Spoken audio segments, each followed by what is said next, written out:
शिक्षाप्रद कहानी सुनने के लिए चैनल को सब्सक्राइब कर दें ताकि नई कहानी आपके लिए लाती रहूं। कार्तिक का महीना हिंदू धर्म में बहुत पावन महीना होता है। इस पूरे महीने में भगवान विष्णु की पूजा करने से अक्षय पुण्य मिलता है। इस महीने को दामोदर मास भी कहते हैं।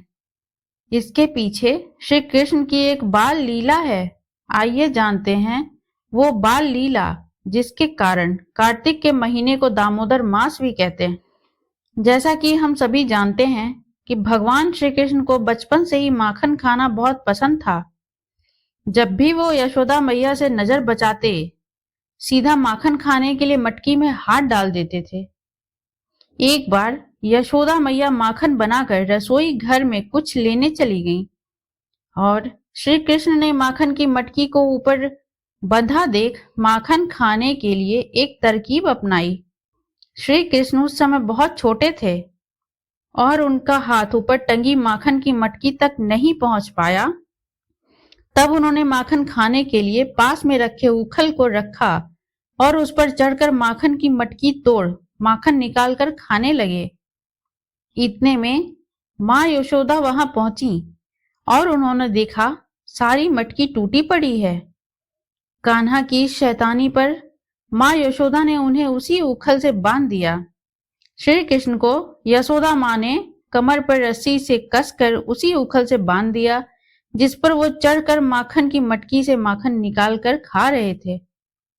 नारद मुनि ने कुबेर के दोनों पुत्रों नीलकुंवर और मणिग्रीव को श्राप देकर वृक्ष बना दिया था।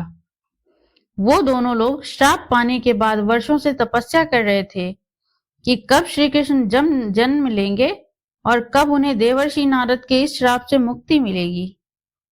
जब श्री कृष्ण ने द्वापर युग में जन्म लिया और वह गोकुल आए और जब यशोदा मैया ने उन्हें उखल से जिस समय बांधा था तब उन्हें इन दोनों श्रापित नीलकुंवर और मणिग्रीव को श्राप से मुक्ति भी करना था।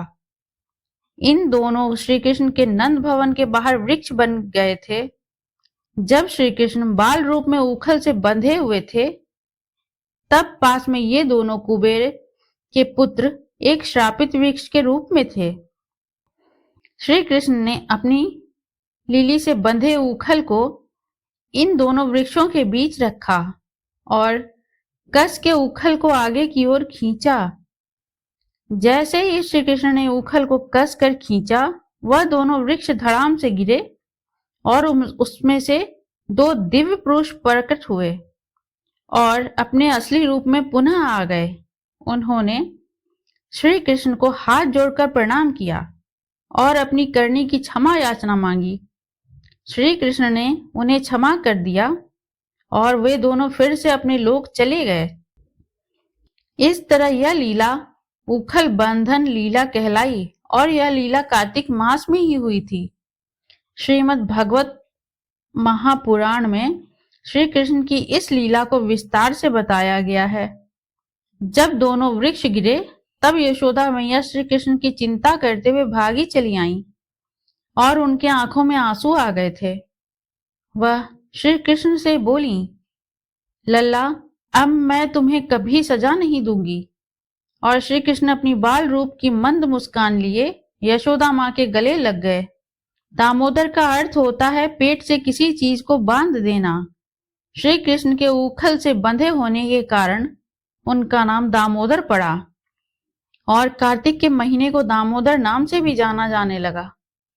अगर यह कहानी आपको अच्छी लगी हो तो लाइक एवं सब्सक्राइब करें और इस कहानी से क्या शिक्षा मिली कमेंट में जरूर लिखें। धन्यवाद।